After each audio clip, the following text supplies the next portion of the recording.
Hey, hello. Balik lagi di channel Spoiler Moon dan kita akan lanjutkan lagi kisah hidup Tuan Muda Yun.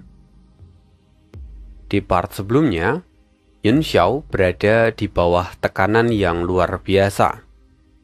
Namun, di tengah tekanan itu, Yun Xiao mencoba melawan balik. Dia mencoba memurnikan roda Jusi karena hanya dengan begitu dia bisa menghancurkan formasi yang saat ini mengunci kota Songyue. Tentu ini bukanlah hal yang mudah, karena Sang juga tidak akan tinggal diam. Kita langsung cari tahu kisah hidup dari Tuan Muda Yun di part 31. Ledakan energi terus dikirim dari keempat pilar di 4 mata angin kota Songyue. Sementara itu, segel yang Yun Xiao keluarkan kini mulai bersinar terang dengan kehendak kuno dari langit dan langsung disuntikkan ke dalam nyala api Punix sejati. Api Punix mulai berubah. Dia mengambil bentuk yang aneh, tetapi kekuatannya tampak meningkat beberapa kali lipat. Api itu membakar dengan ganas di bawah formasi pengorbanan. Melihatnya, ekspresi Sang pun berubah.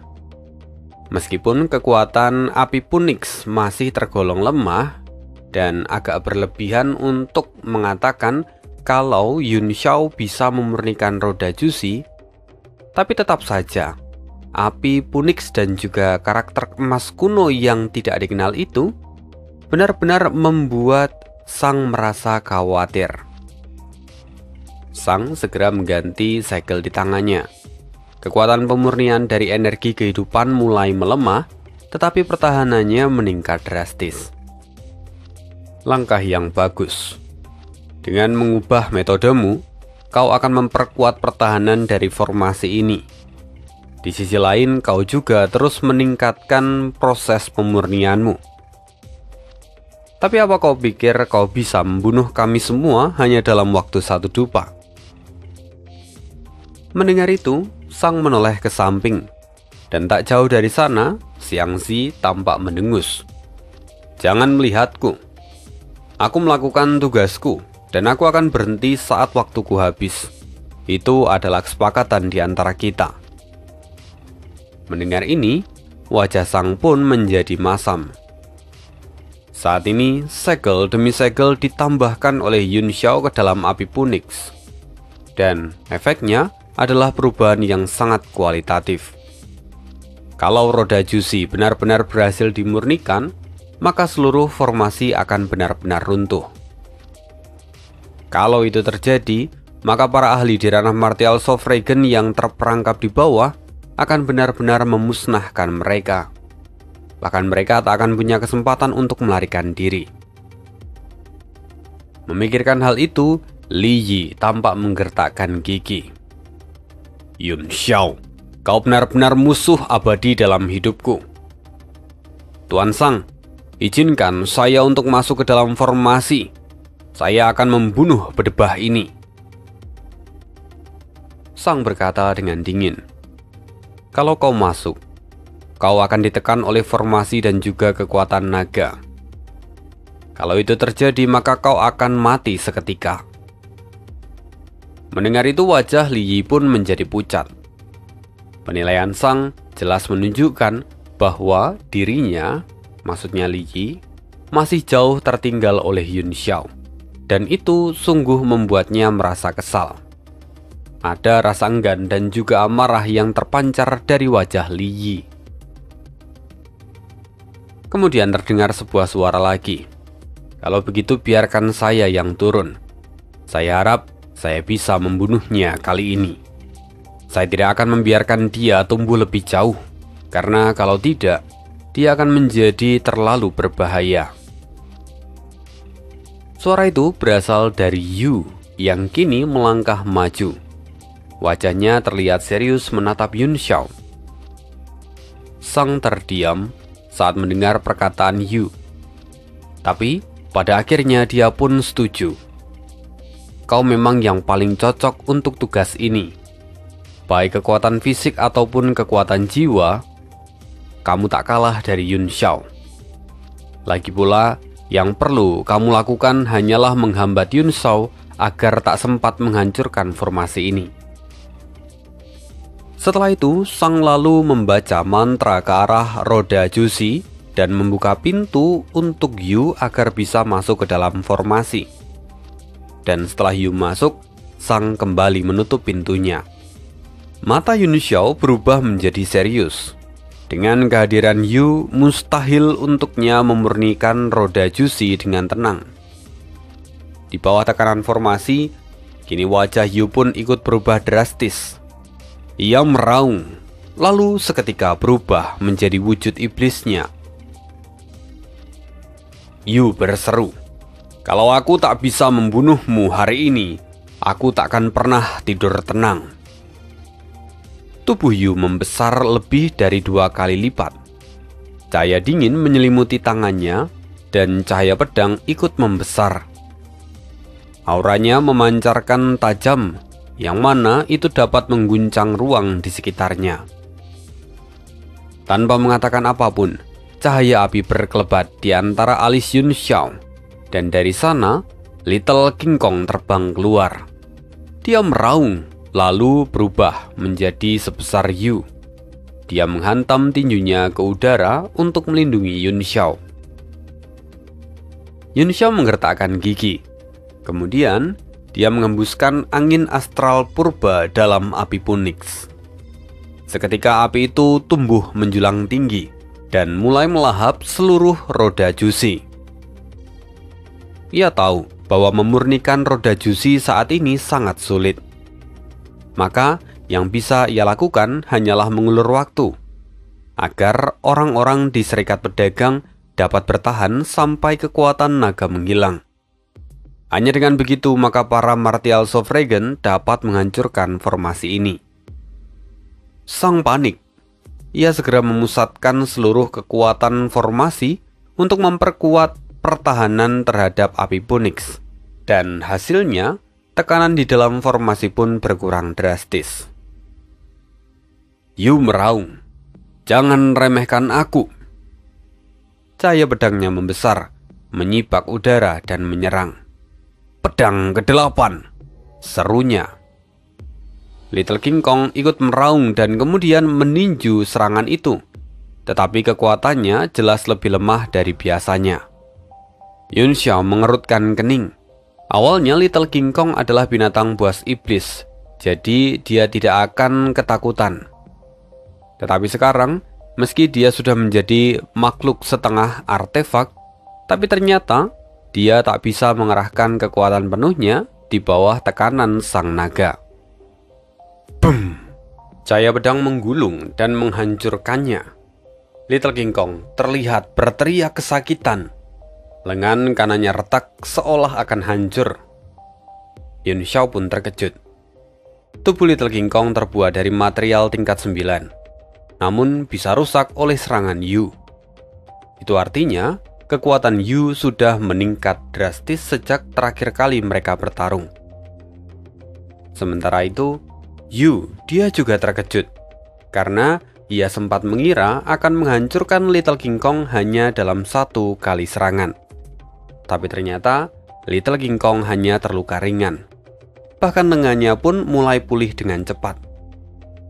Bahkan setelah itu, Little King Kong mengangkat tangan kirinya. Dia melayangkan tinju dengan lebih beringas. Melihat itu, Yu mengeram. "Sialan!" Sementara itu, roda Jusi saat ini dibakar oleh api Punix. Hal ini juga membuat Yu semakin merasa cemas. Matanya mulai terlihat gelap, dan aura pedangnya kini meluap-luap. "Pedang ke-13, musnahkan!" Serangan Yu dilepaskan, dan ledakan pun terdengar berurutan. Little King Kong terkena cahaya pedang. Lengan kirinya kini hancur sepenuhnya, dan tubuhnya terlempar ke bawah, jatuh dengan suara dentuman yang sangat keras. Melihat itu, Yu tampak puas. Lalu dia kini mengalihkan pandangannya pada Yun Xiao. "Sekarang giliranmu." Yu menebaskan pedangnya ke arah Yun Xiao. Namun saat ini, Yun Xiao mendesah dalam hati. Ia hanya berharap bisa memiliki cukup waktu agar dia bisa membuat anggota utamanya untuk melarikan diri. Jika Amilaris Pair telah diperbaiki, maka para iblis ini akan kembali ke kekuatan penuh mereka dan seluruh benua akan berada dalam kekacauan. Memikirkan itu, Yun Xiao tampak menghela nafas panjang. Mata surgawi di dahinya kini sudah tertutup, dan tubuhnya pun seketika berubah menjadi petir. Yun Xiao membiarkan pedang Yu menembus tubuhnya. Melihat itu, Yu terkejut. Ia tak pernah membayangkan kalau Yun Xiao bisa memiliki kendali yang sangat baik pada transformasi petir. Sementara itu, tatapan Yun Xiao pun terlihat dingin. Ia mengulurkan tangannya. Dia kini menekan Yu sambil berkata, "Tanpa Ki Kaisar, aku ingin lihat seberapa lama kau bisa menahan elemenku." Kemudian bola petir terbentuk di telapak tangan Yun Xiao. Lalu bola petir itu dikompresi menjadi ribuan sambaran petir. Petir hijau, hancurkan. Begitu suara dingin Yun Xiao terdengar, petir meledak di depan wajah Yu. Yu menarik nafas tajam. Ia tak sempat menghindar dan hanya bisa menggunakan kekuatan jiwa untuk berteleportasi. Namun, karena tekanan kekuatan naga sangat mengekang tubuhnya, hal itu membuat teleportasi Yu menjadi terbatas. Ia memaksakan kekuatan jiwa untuk keluar dan akhirnya menghilang di tengah ledakan petir. Cahaya petir terus tersebar di langit seperti kembang api. Yun Xiao berdiri di udara seperti dewa petir. Tubuhnya perlahan kembali normal, namun wajahnya terlihat sangat pucat. Dari api Punix hingga petir yang tadi ia gunakan, Yun Xiao telah menghabiskan terlalu banyak energi. Dan ia kembali menelan beberapa pil tingkat tinggi. Tujuannya jelas untuk memulihkan energinya. Sementara itu tubuh Yu muncul tak jauh darinya. Dia tampak muntah darah. Aura Yu runtuh dan wajahnya pun kini penuh dengan darah. Jiwanya terluka parah dan tubuhnya gemetar di bawah tekanan kekuatan naga. Semua orang dari Serikat Pedagang terkejut sekaligus gembira. Tang Jie dan yang lain juga terpukau oleh kemampuan Yun Xiao. Sementara orang-orang dari Serikat Pedagang bersorak girang. Tetua Zhu bergumam dengan mata penuh rasa tak percaya. Li Feiyu dan Chen Feng serta yang lain, mereka tak bisa menahan rasa kagum di dalam hati mereka. Setiap serangan Yun Xiao memang begitu kuat, hingga mereka harus mengerahkan seluruh kekuatan hanya untuk bertahan. Tak ada generasi muda yang bisa menandingi Yun Xiao. Kini, di langit, ekspresi Sang terlihat semakin serius. Amilaris Pair masih menyerap energi dari formasi dan belum sepenuhnya pulih. Ia berkata, "Yu dalam bahaya. Pertumbuhan orang ini terlalu menakutkan. Li, turunlah dan bantu Yu menahannya. Kamu tidak perlu menyerang, cukup tahan saja dia. Saat Amilaris Pair selesai diperbaiki, kita akan membunuh dia." Mendengar itu, wajah Tang Jie dan yang lain berubah. Situasinya benar-benar serius. Rencana awal mereka itu cukup sederhana, tapi ternyata banyak sekali variabel yang tak terduga. Hanya mereka yang punya pencapaian luar biasa dalam seni bela diri dan juga teknik alkimia yang mampu bertahan di bawah tekanan ganda, formasi, dan juga kekuatan naga.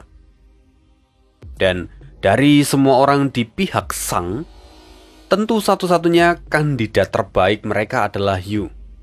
Tetapi melihat Yu yang tidak mampu bertahan seperti saat ini, tak ada pilihan lain. Yu harus meminta yang lain. Mendengar kekhawatiran dari Sang, Yu berseru, "Tidak perlu, Tuan. Saya sendiri sudah cukup untuk mengurus Yun Xiao." Yu kini terlihat terengah-engah meskipun dia mengatakan semua itu. Darah mengalir deras di wajahnya dan 3 meridian leluhur berwarna merah gelap mulai muncul di punggung Yu. Perlahan warnanya menjadi semakin terang, dan di saat yang sama, kekuatan Yu meningkat drastis. Garis keturunan leluhur dalam dirinya kini akhirnya terbuka, dan guncangan di tubuhnya perlahan mulai mereda. "Oh, aku penasaran bagaimana caramu menghancurkan petirku tanpa menggunakan Ki Kaisar 9 surga. Jangan katakan padaku, kau bersikap seperti ini hanya karena alasan harga diri yang bodoh. Kau lebih memilih mati daripada menyerah. Itu menyedihkan." Kini tubuh Yun Xiao kembali membesar dan kekuatan petir di tangannya semakin meluap-luap. Tubuh Yun Xiao berubah menjadi petir dan dia melesat ke arah Yu. Ia muncul hanya beberapa kaki dari posisi Yu berada. Yun Xiao membalikkan telapak tangannya dan menyerang dengan serangan telapak tangan petir. Langkah serangan yang sama dari Tuan Muda Yun, tetapi kali ini Yu memiliki lebih banyak waktu untuk bersiap. Yu perlahan mengangkat pedangnya, menggambar bayangan samar di udara. Dengan tenang ia berkata, "Ki Kaisar 9 surga adalah kemampuan memadatkan hukum langit dan bumi. Karena itu, segala sesuatu tunduk pada hukum tersebut. Namun, bahkan tanpa Ki Kaisar, selama kekuatanku cukup tinggi, itu tetap bisa menekan teknik-teknik yang tak dapat dijelaskan. Dan salah satunya adalah kekuatan dari leluhur ras iblis milikku." Yu meraung, dan kekuatan iblis yang mengerikan meledak dari tubuhnya.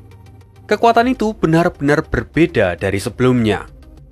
Levelnya jauh lebih tinggi, dan kekuatan petir Yun Xiao langsung tertekan oleh ledakan energi milik Yu. Pupil mata Yun Xiao menyusut. Apa ini? Kekuatan ini benar-benar menekan kekuatan elemenku. Di langit, Li pun terkejut dan dia berseru, "Yu, apa kau sudah gila? Kenapa kau membuka 3 meridian leluhur? Kalau terus seperti ini, kau akan mati." Sang tentu tahu hal itu, tapi dia tampak serius dan berkata, "Yu adalah seorang pendeta agung. Mungkin Li Yun Xiao adalah musuh lamanya. Kalau Yu tidak menyingkirkan Yun Xiao, dia pasti tidak akan bisa hidup dengan tenang. Dan ini adalah pertempuran yang sudah dia pilih sendiri. Dia ingin membinasakan Yu sepenuhnya dengan tangannya sendiri." Saat ini, tubuh Yu bergetar, matanya dipenuhi dengan kebencian. "Li Yun Xiao, kau milikku. Aku akan mencabik-cabik tubuhmu dengan tanganku sendiri. Kau harus merasakan neraka yang tak berujung." Boom! Saat Yu mengayunkan pedangnya, kekuatan petir Yun Xiao langsung runtuh. Sinar pedang menembus langit, menghantam tubuh Yun Xiao dan membuat dia muntah darah. "Tuan Muda Yun!" Orang-orang dari kamar dagang Tian Yuan menjadi panik. Sahuang Haolian tak tahan lagi untuk tetap berdiam diri. Ia langsung berubah menjadi cahaya dan melesat ke depan. "Bodoh! Kembali ke sini!" teriak Mo Xiaojuan. Dia terkejut dan juga marah. Dalam situasi seperti ini, mereka tidak boleh bertindak gegabah. Kalau tidak, mereka hanya akan memperburuk keadaan. Dan benar saja, setelah terbang setinggi puluhan meter, Cao Huang Haolian muntah darah dan akhirnya jatuh dari langit. Dia menghantam penghalang sekali lagi dan kemudian terkapar di arena. Semua itu terjadi karena kekuatan naga di luar sana mengguncang jiwanya. Kau memang bodoh. Kau hanya membuat masalah. Lihat saja, sekali lagi kau membuat kekacauan, aku akan menamparmu sampai mati, kata Mo Xiaojuan yang kini sangat geram. Cao Huang Haolian mendengar semua itu dan tak berani mengatakan apapun lagi. Kepalanya hanya tertunduk lesu. Sementara itu, Cui Bo, dia juga tampak getir. Dia bisa memahami tindakan dari Cao Huang Haolian. Di tengah rasa khawatir semua orang, Cui Bo lalu berkata, "Aku khawatir Tuan Muda Yun tak akan bertahan lama lagi. Namun, dari yang kulihat dia sudah melakukan yang terbaik. Adakah yang punya ide lain?" Zhang Zhong berkata, "Menurutku, kita hanya bisa menunggu. Kekuatan naga Xiangxi hanya bertahan selama 1 dupa. Kurasa itu tidak lama lagi. Setelah kekuatan naga menghilang, formasi Jusi tidak akan bisa menghentikan kita." Mendengar itu, Luo Ying tersenyum masam. "Sayangnya aku tidak sependapat. Sejak Tuan Muda Yun mulai mengolah roda Jusi, iblis itu juga mempercepat prosesnya. Seharusnya kalian juga bisa merasakannya bahwa pemurnian yang ada di luar meningkat dengan sangat cepat. Aku khawatir kalau penyempurnaan ini akan selesai bahkan sebelum 1 dupa habis." Chen Feng ikut bicara. "Tuan-tuan, dalam situasi ini saya punya 1 metode. Kalau berhasil, sebagian orang yang ada di sini bisa melarikan diri. Tapi kalau gagal, kita semua mungkin akan mati." "Oh, Tuan Muda Chen Feng, kamu punya cara. Tolong jelaskan. Apapun bentuknya, kita harus mencobanya," jawab Cui Bo yang tampak bersemangat. Mendengar itu jantung tetua Zhu berdegup kencang. Ia bertanya, "Tuan Muda, seberapa yakin kamu dengan metode ini?" Chen Feng menggelengkan kepala. "Jujur saja aku tak punya keyakinan yang tinggi. Tapi ini adalah jalan terakhir yang kupunya. Selain itu, aku butuh waktu untuk mempersiapkan diri.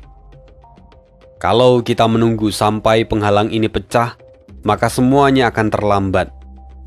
Dan kalaupun langkah ini berhasil, paling banyak aku hanya bisa membawa 18 orang pergi bersamaku."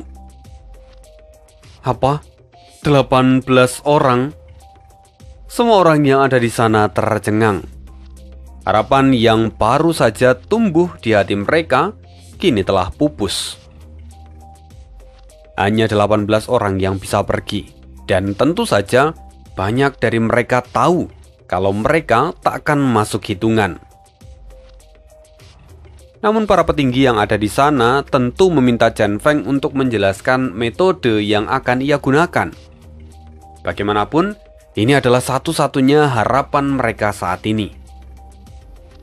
Akhirnya, Chen Feng mengangkat tangannya. Dia mengeluarkan pedang dari pinggangnya, lalu meletakkannya mendatar di atas arena. Dengan tenang ia berkata, "Pedang itu dulunya dibuat dari ular ungu tingkat 9. Jika segel yang menguncinya dibuka, ia bisa kembali ke bentuk aslinya. Di dalam tubuhnya sudah terukir 3.600 formasi. 3 di antaranya adalah susunan utama. 1 untuk formasi menyerang, 1 untuk formasi bertahan, dan 1 lagi yang belum pernah saya gunakan, yaitu untuk melakukan perjalanan spasial." Cui Bo mengernyitkan dahi. perjalanan spasial? Sejauh apa perjalanan yang bisa dilakukan? Apa Tuan Muda Chen yakin kalau bisa menembus kekuatan dari formasi Jusei ini? Chen Feng mengangguk. Ya, tentu kita bisa menembusnya kalau kita berhasil.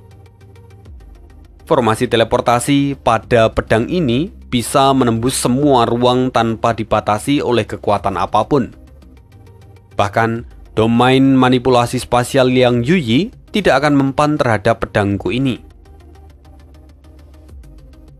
Namun setelah mengatakan semua itu dengan penuh keyakinan, wajah dari Chen Feng terlihat agak muram.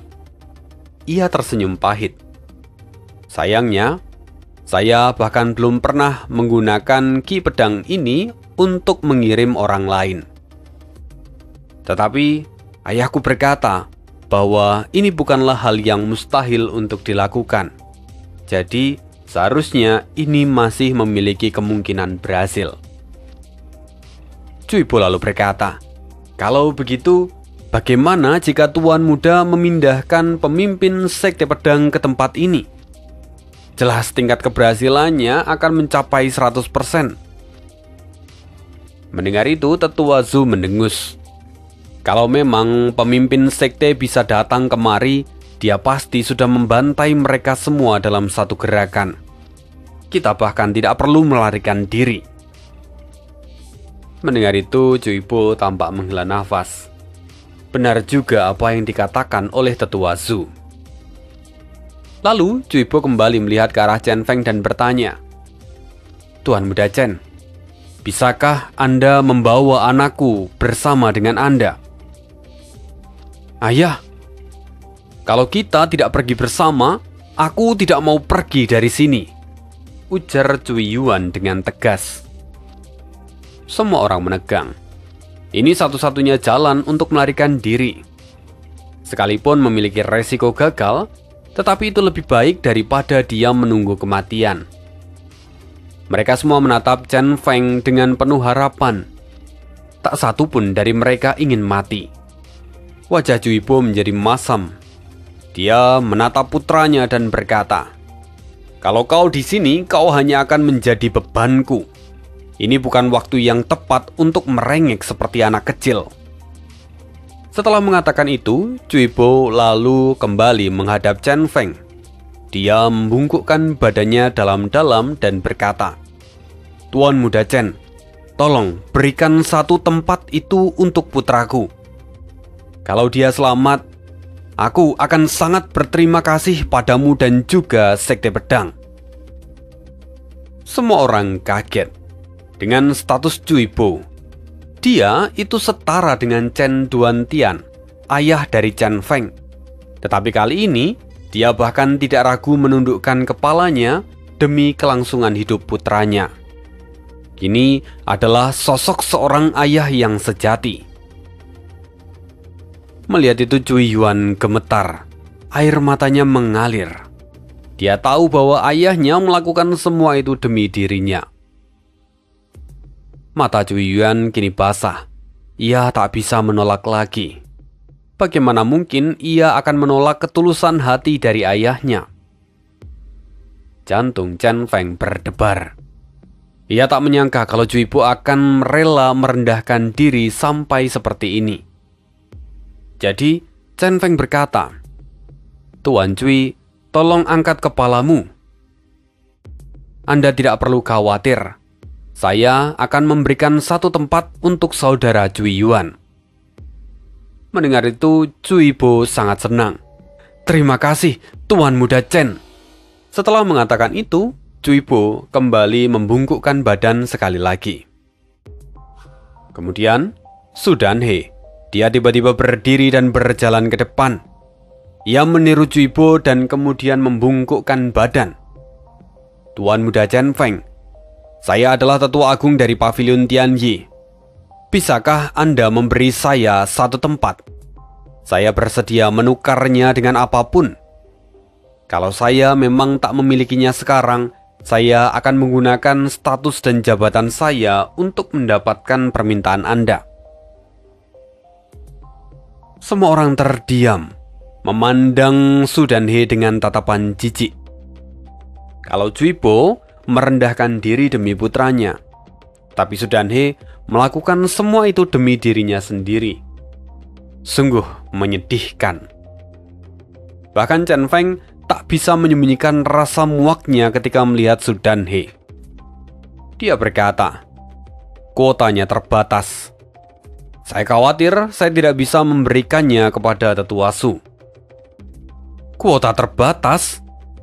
Wajah Su Danhe langsung berubah drastis.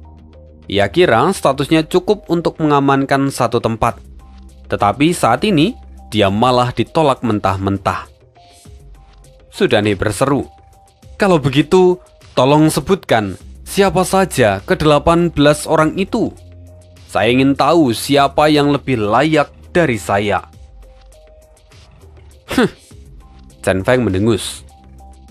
Dia berkata, "Sekte pedang kami punya 11 orang. Termasuk Cui Yuan, artinya 12 tempat sudah terisi. Sisanya hanya tinggal 6. Xiao Jiming tiba-tiba menyela. "Dan Nona Sui, dia mengambil satu tempat, artinya hanya tinggal 5. Mendengar perkataan dari Xiao Jingming, Chen Feng mengernyitkan dahi. Tatapannya kini menyapu Sui Luoyan yang tampak pucat pasi. Sui Luoyan merasa tak pantas dan hendak menolak, tetapi Xiao Jingming tiba-tiba berseru, "Tuan Muda Chen Feng, aku mohon, asalkan kamu membawa Nona Sui bersama denganmu, aku Xiao Jingming akan selalu memberimu jalan kemanapun dan akan menundukkan kepalaku di hadapanmu." Setelah mengatakan itu, Xiao Jingming benar-benar berlutut di hadapan semua orang. Tubuh Chen Feng dan Sui Luoyan bergetar. Emosi mereka berbeda. Tangan Sui Luoyan terkepal, air matanya mengalir deras. Tetua Su melihat semua itu dan menghela nafas. Seperti yang ia duga, bahwa Xiao Jingming telah benar-benar jatuh cinta pada Sui Luoyan. Bahkan, Xiao Jingming rela melepaskan martabat tertingginya untuk wanita ini. Melihat kesungguhan hati dari Xiao Jingming, Chen Feng lalu berkata, "Baiklah, aku akan membawanya. Kau adalah alkemis jenius di dalam sekteku, jadi kau berhak membawa satu orang bersamamu." Mendengar itu, Xiao Jingming dengan suara berat berkata, "Terima kasih, Tuan Muda Chen Feng." Setelah itu, Chen Feng tidak lagi memperdulikan Xiao Jingming. Ia menoleh ke arah kerumunan dan berkata, "Sekarang tersisa 5 tempat lagi. Kamar Dagang Mando memiliki hubungan erat dengan Sekte Pedang. Jadi, aku akan membawa satu orang lagi dari Kamar Dagang Mando. Tetua Ren, kamu akan mendapatkan posisi ini." Renmin benar-benar berterima kasih. Dan setelah itu, Chen Feng menoleh ke arah Li Feiyu. Dia berkata, "Aku merasa bahwa saudara Li, salah satu dari 4 jenius dari utara, pantas untuk mendapatkan satu kursi itu." Hal ini tentu bisa ditebak, dan jantung semua orang berdebar kencang. Ini satu tempat lagi sudah hilang, dan wajah mereka sungguh tampak suram. "Terima kasih banyak," ujar Li Feiyu dengan senyum yang dipaksakan. Chen Feng mengangguk. Dia lalu memalingkan wajahnya lagi dan berkata, "Saudara Tang Xin dari Guild Dagang Forpol, sebagai penerus tahta, kamu juga layak mendapatkan satu kursi.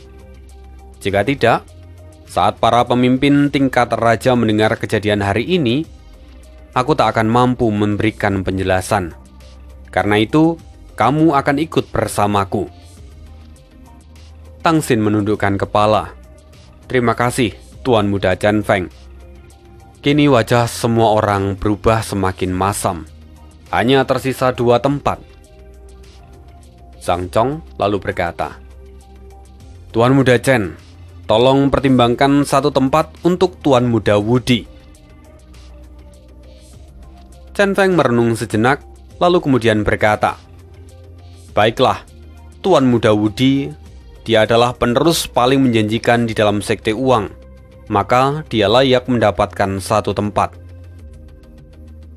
Ia harus mempertimbangkan cara untuk memaksimalkan manfaat yang didapatkan dari alokasi kuota saat ini.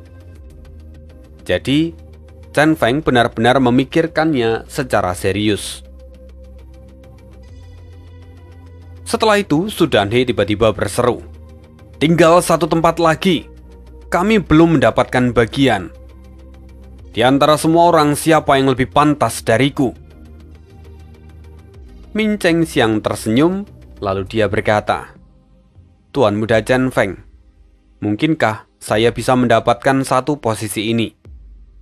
Mendengar perkataan Min Cheng Xiang, Su Danhe membentak, "Hei orang tua, kau adalah orang yang membawa Xiangxi kemari.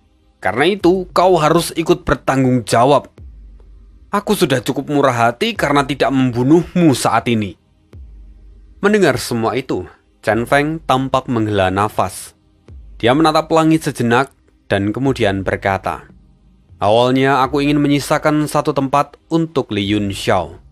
Dia adalah lawan yang sepadan denganku. Tapi aku khawatir kalau dia tak akan pernah muncul lagi.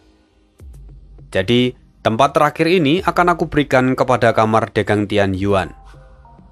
Di antara kalian siapa yang mau ikut denganku?" Chen Feng menatap ke arah kamar dagang Tian Yuan. Ding Ling Er yang mendengarnya lalu berseru, "Tutup mulutmu. Tuan Muda Yun akan segera datang dan menyelamatkan semua orang. Kami tidak akan pergi." Wajah Ding Ling Er berubah menjadi penuh dengan amarah. Yun Sang pun ikut berkata dengan tegas, "Benar kata Nona Ding. Tak seorang pun dari kamar dagang Tian Yuan menginginkan satu tempat itu. Jika Tuan Muda Yun hidup, maka kami juga akan hidup. Tetapi jika dia mati hari ini, kami akan ikut bersamanya." Mo Xiaojuan dan yang lain pun menunjukkan ekspresi penuh tekad. Tak ada satupun yang menentang. Mendengar ini, Chen Feng dipenuhi dengan keterkejutan.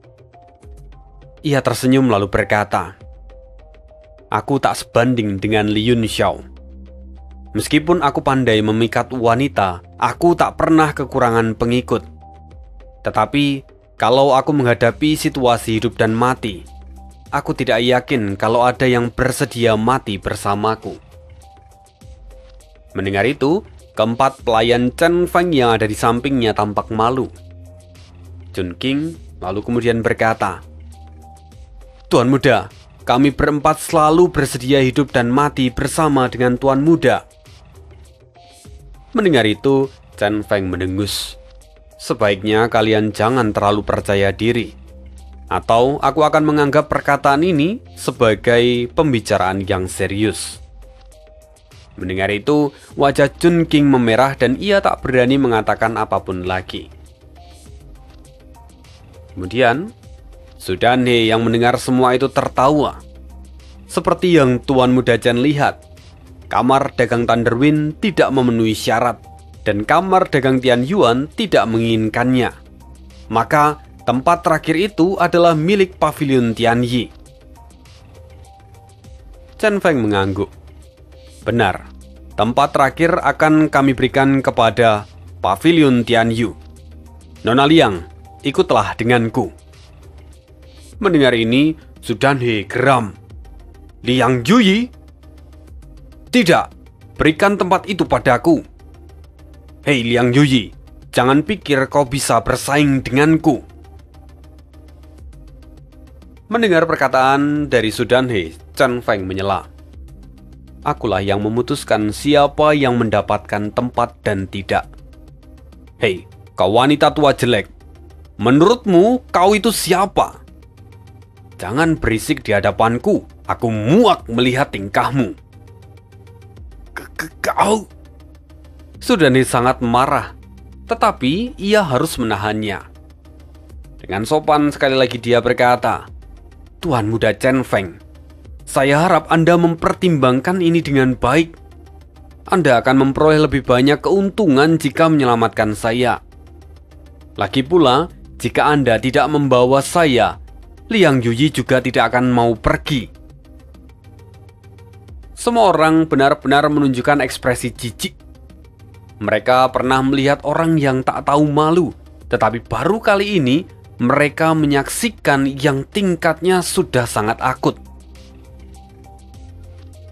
Chen Feng kemudian menatap ke arah Liang Yuyi dan bertanya, "Nona Liang, apakah kamu bersedia untuk ikut bersamaku?" Mendengar itu, aura Sudanhe mendadak berubah menjadi dingin. Tatapannya menusuk seperti pisau. Liang Yuyi merasa seperti jatuh ke dalam gua es. Seluruh tubuhnya membeku. Ia menggertakkan gigi dan pada akhirnya dia menjawab, "Ya, saya bersedia untuk ikut dengan Tuan Muda Chen Feng. Tolong bawa saya." "Yuyi!" Wajah Sudanhe berubah menjadi murka. Ia meraung, "Berani-beraninya kau menentangku demi mendapatkan posisi itu. Lihat saja, aku akan membunuhmu." Ia mengangkat tangannya dan hendak menampar Liang Yuyi. Tapi tetua Zhu bergerak secepat petir. Secercah cahaya melesat dan menekan aura Sudanhe. Suaranya terdengar dingin. Dia berkata, "Wanita tua gila, kau ingin membuat keributan di sini? Kalau sampai penghalang ini hancur, semua orang akan mati."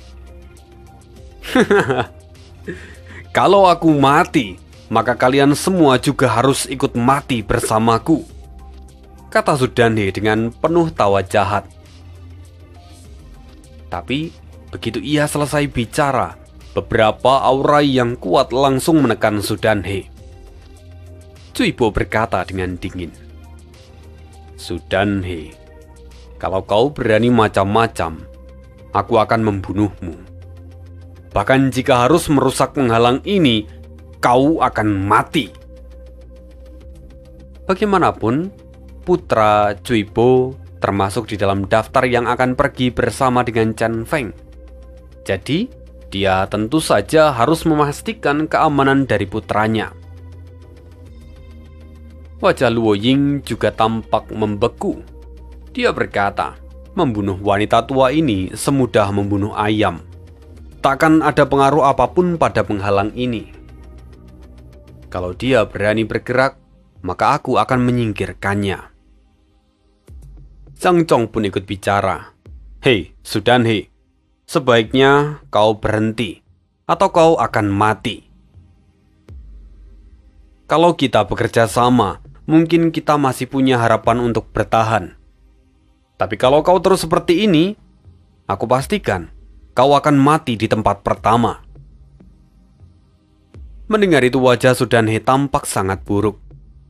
Tapi ia tak berani bergerak di hadapan semua orang yang saat ini mengancamnya.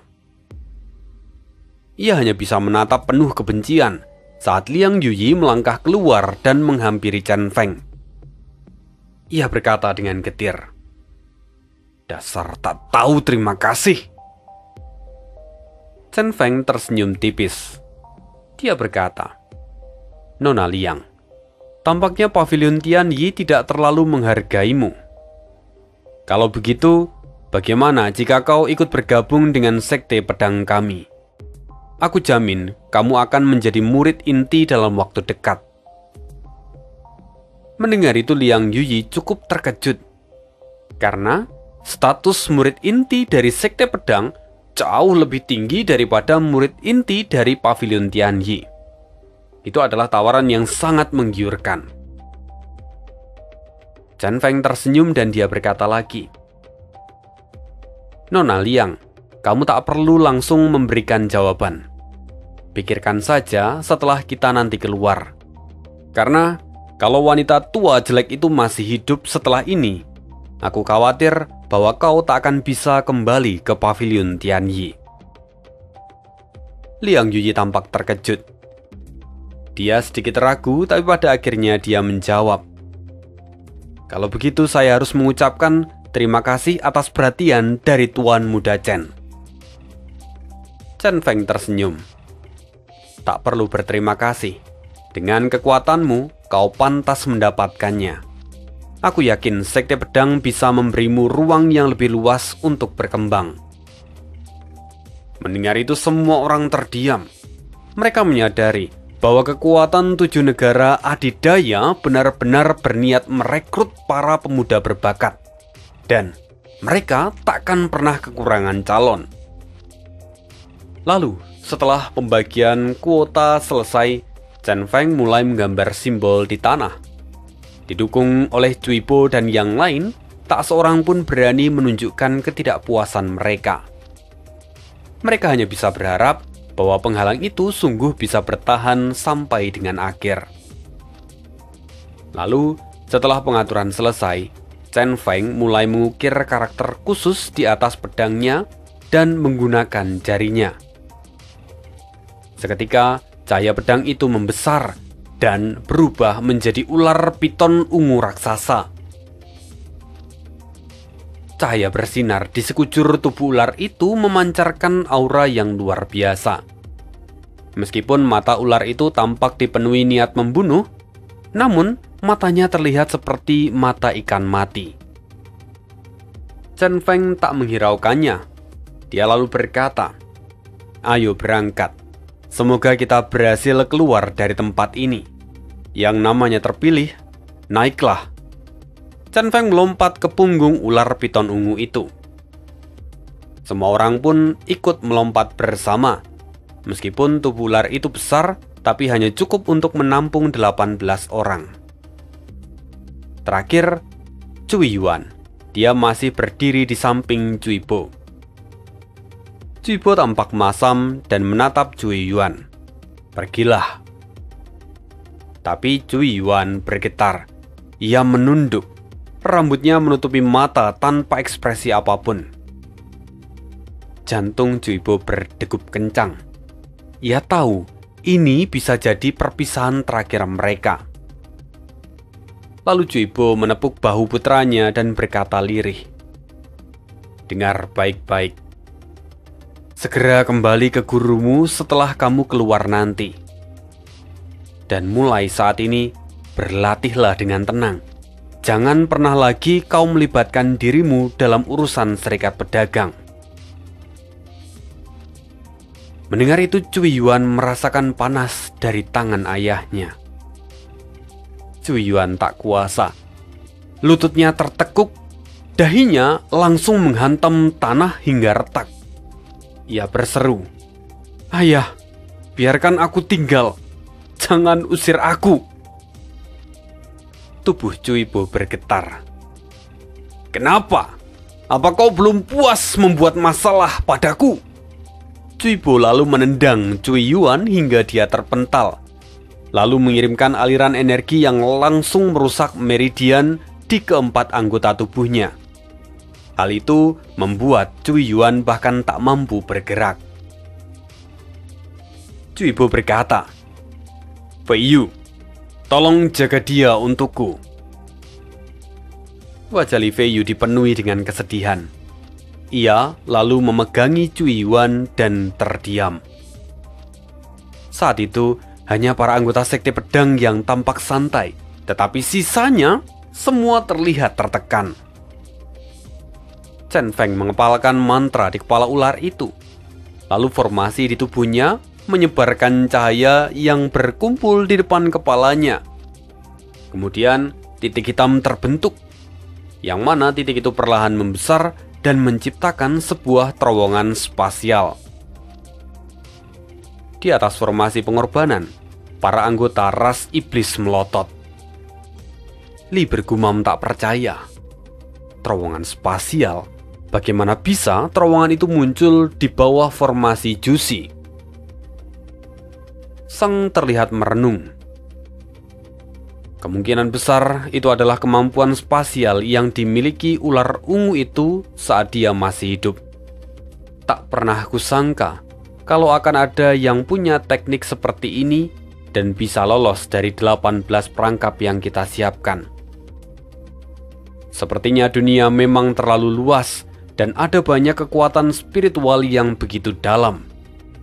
Bahkan di puncak pun tak ada seorang pun yang mengaku mengetahui segalanya. Sementara itu, di bawah, dengan kendali Chen Feng, ular piton ungu terbang dan memasuki terowongan spasial lalu menghilang di hadapan semua orang. Cui Bo sempat larut dalam kesedihan, tetapi dia segera mengangkat suaranya. Semua ahli dan master bela diri, masuk ke arena inti. Kita harus bersatu. Mungkin ini akan menjadi kerja sama kita yang terakhir. Setelah melepaskan putranya pergi, hati Cui Bo terasa tenang. Ia menjadi lebih tegas dan bersemangat. Dan setelah itu, banyak ahli tingkat atas yang berbondong-bondong masuk ke dalam arena itu. Sehingga kini arena kembali terpenuhi. Luo Ying mengangguk. Benar, dengan ahli sebanyak ini, jika kita sampai dimurnikan oleh para iblis itu tanpa perlawanan, maka itu benar-benar memalukan. Jadi, ayo bertahan. Selama kekuatan naga itu hancur, kita bisa membakar mereka menjadi abu. Mendengar itu semua orang bersemangat. Kekuatan penghalang mereka kembali menguat. Saat ini, selain 10.000 orang di dalam penghalang, semua orang di kota Song Yue kemungkinan besar sudah mati. Dan ini sungguh menjadi bencana yang luar biasa. Cerita masih belum selesai. Kita akan sambung lagi kisah hidup Tuan Muda Yun di part berikutnya.